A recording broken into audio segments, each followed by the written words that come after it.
You don't hate your life. You hate that someone else's looks better. You wake up, check your phone, and within minutes you've already found 3 people doing more than you. And here's the uncomfortable truth. While you're busy watching their lives, yours is passing by, unlived, unclaimed. This is the story of a man who almost lost everything by chasing what was never his. In a busy town surrounded by crowded markets and narrow streets, there lived a man named Samir. He had a comfortable home, a wife who loved him, 2 children who laughed every evening in their small courtyard. He had a job that paid enough. By any reasonable measure, Samir had a good life. But Samir couldn't see it. Every morning, he walked past his neighbor Rayesh's new car, big, shiny, parked where everyone could see. His stomach tightened. Why him and not me? At work, his colleague Faisal had a cabin with a window. Samir sat in the open hall. Same company. Same hours. Different status. What am I doing wrong? At family gatherings, his cousin Ahmed talked about his son studying abroad. Samir looked at his own children and felt something close to shame. 3 comparisons. 3 wounds. Every single day. And every single day, Samir lost. The poison spread slowly. When his wife cooked his favorite meal, he ate in silence, thinking about the restaurant Rayesh visited. When his daughter showed him a drawing, he nodded, but his mind was elsewhere. When he received a bonus, he felt nothing because Faisal's was bigger. One night, his wife Mira sat beside him. "Samir, you haven't smiled in months. What is happening?" He sighed. "Look at our life, Mira. Everyone is moving forward. We are stuck." Mira looked around. Clean walls, sleeping children, food on the table. She said quietly, "I see a home filled with love. What do you see?" Samir didn't answer. He couldn't, because when he looked at his life, he didn't see his life at all. He saw Rayesh's car, Faisal's cabin, Amid's son. He saw everything he didn't have, and it was making him blind to everything he did. One day, Samir delivered documents to an elderly client at the edge of town. Mr. Iyengar was a retired professor who spent his days reading and tending a small garden. Samir found him sitting under a mango tree, watching the sky. After signing the papers, Mr. Iyengar looked up. "Sit for a moment, young man. You look like someone carrying a weight that isn't yours." Something about the old man's stillness made Samir stay. "Tell me," Mr. Iyengar asked, "are you happy?" Samir opened his mouth to say yes. The word wouldn't come. "I don't know, sir. I should be. But everywhere I look, someone has more. No matter what I do, I am always behind." Mr. Iyengar listened. Then he said, "Come back tomorrow. I want to show you something." The next day, Mr. Iyengar handed Samir a pair of binoculars. "Look at that house with the red roof across the field." Samir looked. 3 stories. Garden. Fountain. What do you see? "A rich man's house. Someone who has everything." Mr. Iyengar nodded. "A man who lives there is named Vinet. More money than he can spend in 2 lifetimes. He hasn't spoken to his children in 5 years. His wife sleeps in a separate room. He takes pills every night to quiet his mind. He sits in that big house completely alone." Samir lowered the binoculars. "Now look at that small hut near the river. Tiny. 2 rooms. Tin roof. A farmer named Keshav lives there. Almost nothing to his name. But every evening he sits outside with his wife, sharing tea, laughing at old stories. He told me once he has never wished for a different life." Mr. Iyengar turned to Samir. "Who is richer?" Silence. "But sir, the world judges us by what we have." "And whose judgment are you living for?" "People who don't think about you at all." "Here's something you need to understand, Samir.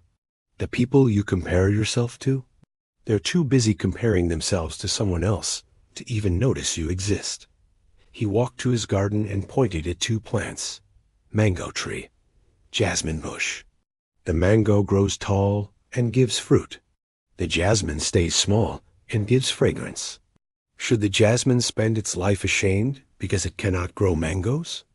Samir shook his head. Then why are you trying to grow someone else's fruit? You have your own seeds, your own soil. But you're so busy staring at other gardens that your own is dying. He handed Samir a jasmine flower. This flower doesn't know the mango exists. It simply blooms. That's what you've forgotten how to do. His voice dropped. Comparison is a thief. It doesn't take your money. It takes something worse. It takes your ability to see what is already good. Before Samir left, Mr. Iyengar gave him one instruction. For 7 days, every time you catch yourself comparing, stop. Take a breath. Find one thing in your own life to be grateful for. Something small. Do this for 7 days. Then tell me what you see. Day 1. Samir walked past Rayesh's car. The sting came instantly. But this time he caught it. He stopped, breathed. What do I have right now? The answer came slowly. 2 legs that work. A job to walk to. It felt small. Almost stupid. But the sting faded. Just a little. At work, he saw Faisal disappear into his cabin. The old bitterness rose. He paused, looked at the photo on his desk. 2 smiling faces. I have children who wait for me every evening. Faisal had no children. For the first time, Samir didn't feel smaller. By day 3, he started noticing things he had ignored for years. His wife humming while she cooked. The way she looked at him when he came home. Day 5 changed everything. His daughter brought him a drawing. Flowers, a house, a stick figure family. In the past, he would have nodded and drifted. This time, he looked, really looked. This is beautiful. Tell me about it. Her face lit up like he had given her the world, and something cracked open in his chest. He realized he couldn't remember the last time he had made her feel seen. By day 7, Samir looked at his home and didn't see what was missing. He saw what was there. He looked at his wife and felt grateful. He looked at his life and thought, this is mine. And it is enough. Samir went back to Mr. Iyengar. Sir, I understand now. I spent years running a race I never entered, chasing a life that was never supposed to be mine. Mr. Iyengar smiled. How do you feel? Lighter. Like I put down something I didn't know I was carrying. No, that weight was never your life, Samir. It was your judgment of your life. When you stop comparing, you don't fix everything. You just finally see what was already good. Samir hesitated. But what about ambition? Is wanting more wrong? But there's a difference between growing because you're grateful and chasing because you're empty. One builds. The other drains.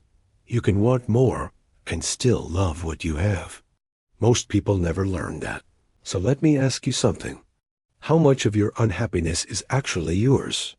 And how much did you borrow by looking at someone else's life? You see their car, their job, their relationship, their success. You don't see their emptiness, their fear, their sleepless nights. You're comparing your full picture to their highlight reel. And you're losing a game that doesn't exist. The people you envy, they're not thinking about you. They're too busy envying someone else.